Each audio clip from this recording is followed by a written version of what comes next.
I had long dreamed of going to my father's homeland, Poland, and yet it seemed as if a mysterious force had kept me away until my 63rd year.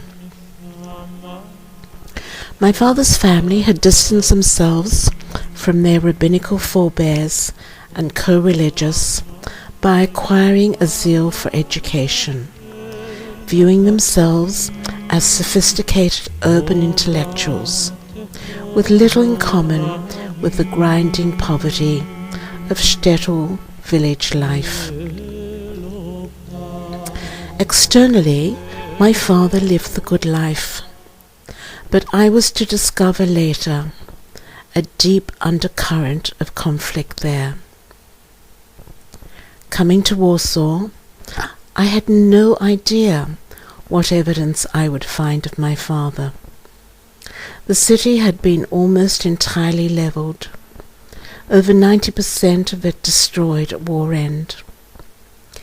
Its rebuilt structure now had strong Soviet influences, and street names had been altered. And yet, on my first snowy day there, I was drawn irresistibly to a high-walled, shuttered and deserted edifice. It revealed itself as a large cemetery. Letting myself in through the caretaker's entrance, I pensively paced amongst the tombstones. In the remnant of light before sunset, I stumbled upon the grave of my grandmother and grandfather. Coincidence? It would prove to be the start of a number of magical events that unfolded in that remarkable city. Let me tell you more of this story. With little more than my father's business card dating back to the 30s, I researched and found the renamed street of where he had once lived. Miraculously, the building still existed. Now buoyed by my remarkable find, I had no fear of the suspicious neighbour who tried to shoo me away, most likely fearing that I might be trying to reclaim the property. There were to be more surprises in store. At the time of the German invasion of Poland, my father knew immediately that his life was in danger, not only because of his Jewish connections, but because he had published many articles unfavourable of German attitudes. I held little hope that I could find some of these papers, and yet, in the university library in Warsaw, 8 publications were found.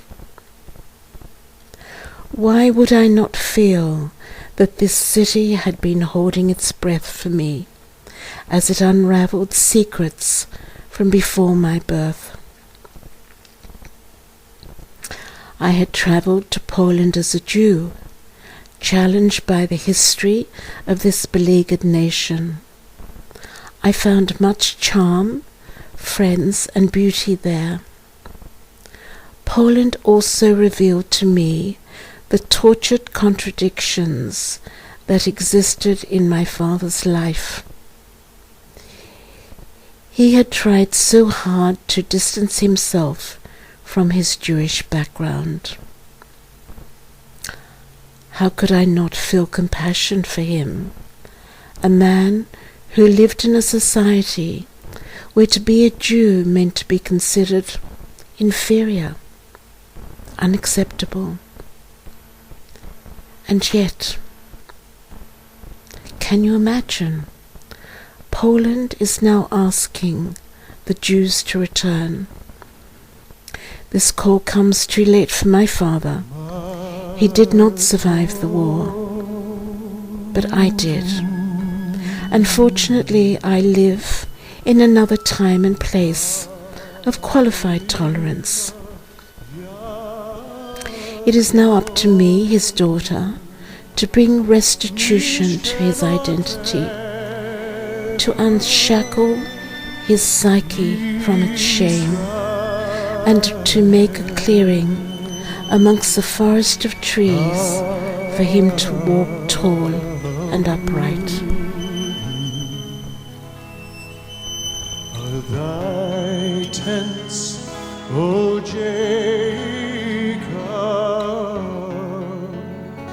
thy tabernacles, Israel,